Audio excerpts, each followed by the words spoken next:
Is the college football playoff rigged? Well, if you follow the money, it sure as hell seems like it is. And over the past 24 hours, BYU and Notre Dame fans have followed that money and have developed a crazy conspiracy. And I want you to tell me if this conspiracy has legs or if it's just Notre Dame and BYU cope. Now let's stop pretending that the college football playoff is about the 12 best teams in college football, because it's not. What it's really about is billions and billions of dollars. And just take a wild guess at who sits in the middle to make the most money off the college football playoff. Because last March, the CFP and ESPN agreed to a deal through 2032. And that deal was just worth a measly $7.8 billion freaking dollars. And every single team that gets into the playoff gets $4 million just for showing up. So for this year, the SEC is getting $20 million while the Big Ten gets $16 million. Here's where everything starts to make quite a bit more sense. And of course, if you want more content on stories that ESPN would never ever touch, make sure you follow it. Because along with the college football playoff, ESPN also has a $3 billion deal with the SEC and the ACC, where ESPN does not have a deal with the Big Ten, the Big 12, or independent Notre Dame. Now ask yourself, why in the hell is 3-loss Alabama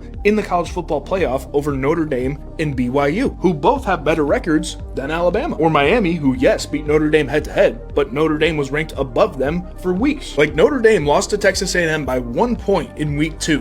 Kalshi's only giving Miami a 38% chance to win against Texas A&M. And for the irony, I'm going to pull a win horse for a second and say, now why is that? And that's because ESPN has financial skin in the game to put the SEC and the ACC in the playoff. And Notre Dame, who many people think should have been in the playoff over Miami, happens to have a broadcasting deal with ESPN's competitor, NBC Sports. And to make matters worse, starting in 2026, ESPN has a new payout structure for these teams. The SEC and the Big Ten will get 29% of all CFP payouts. The ACC gets 17%, the Big 12 gets 15%, and any G5 team splits 9%. And if you look at that structure, that certainly favors ESPN, because more SEC teams in the playoffs means higher viewership, higher ad revenue, and higher everything, which returns more money on the billions of dollars that ESPN put into the playoff. But like I said, let me know what you think. Is this just really ultra coping by BYU and Notre Dame, or do these boys got a point?